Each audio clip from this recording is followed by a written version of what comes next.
मेरा स्पष्ट रूप से ये कहना है, बारामती हो चाहे शिरूर हो, दो जगह पे हमारे विधायक भी है और उसके अलावा हमारे मित्र पक्ष के लोग भी है। अगर आप इंदापुर की बात करोगे तो दो बड़े विधायक वहाँ पे थे, एक दत्ता मामा भरने और एक हर्षवर्धन पाटिल। आप दोनों का कैलकुलेशन अगर करेंगे तो 2.5 लाख तक जाता है और इस वक्त वहाँ से 35,000 वोटों का लीड देखा गया है।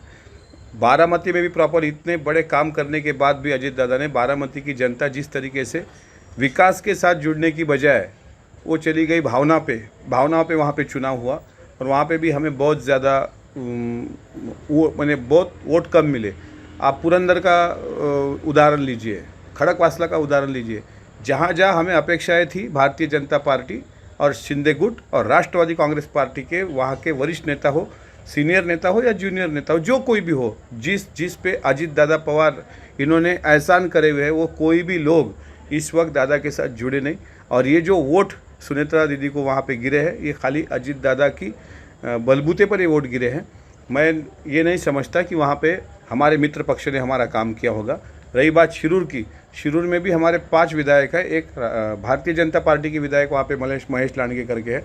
महेश लांडगे जी के विधानसभा परिक्षेत्र में ज़्यादा वोट शिवाजीराव आढळराव जी को मिले हैं और जहाँ राष्ट्रवादी कांग्रेस पार्टी के विधायक हैं वहाँ पे लीड आपको कम होता हुआ दिख रहा है। यानी पार्टी ने तो ये सोचना चाहिए कि दगा फटका कहाँ हुआ। और मैं चाहता हूँ कि दोनों सीटें जो हमारी आने वाली थी, जो चुन के आने वाली थी, वो सीटों पे इतनी बड़ी तादाद में हमारी जो पराभव हुई है उसका चिंतन होना चाहिए। और स्पष्ट तरीके से दिखता है हमारे गठबंधन में जिन लोगों के साथ हमने काम किया, हमने उनका काम किया लेकिन वो हमारे काम में नहीं आए। शिंदे और बीजेपी के लोगों ने जानबूझ के आपके साथ में ऐसा किया होगा, ऐसा आपको लगता है क्या? मुझे लगता है बारामती में ऐसा क्यों हुआ फिर? अगर वो जानबूझ के करना नहीं चाहते तो बारामती में और शिरूर में ऐसा क्यों दिखा? आप रायगढ़ का अगर सोचते होगे तो रायगढ़ में तीनों पार्टियां साथ में मिलके जुड़ के काम किया उन्होंने।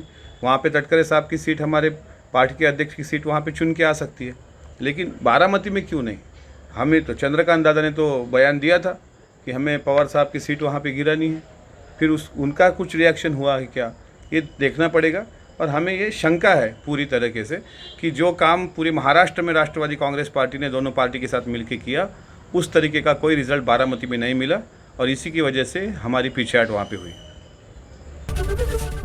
एबीपी माझा, उघडा डोळे बघा नीट।